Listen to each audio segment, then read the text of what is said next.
Boulder. Up next, we have this guest commentary from Richard Curtis.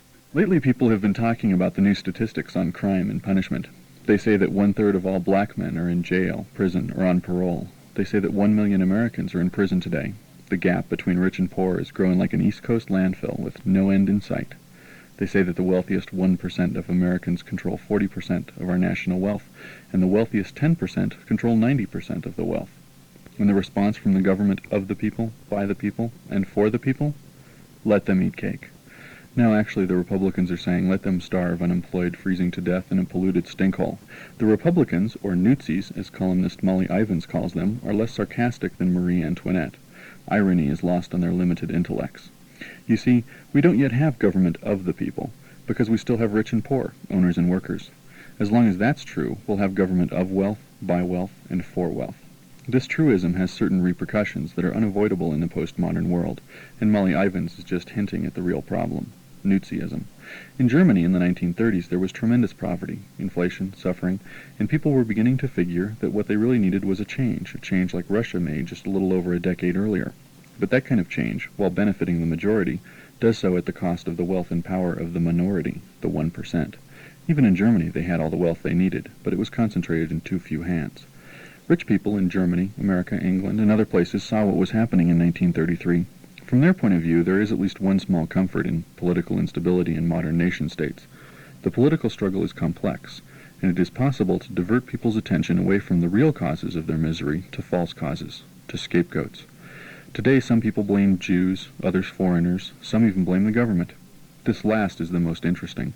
The others are tired and well known. It's embarrassing that people still fall for them, but not mysterious. Sure, big government is inefficient. It's a compromise between the people and big business. But at least it's an inefficient way of providing for people's survival, if not comfort. The anti-government movement sees in this the problem. Now I'm sure that the rank-and-file militia types don't see that reducing the scope of government is a principal aim of the capitalist class.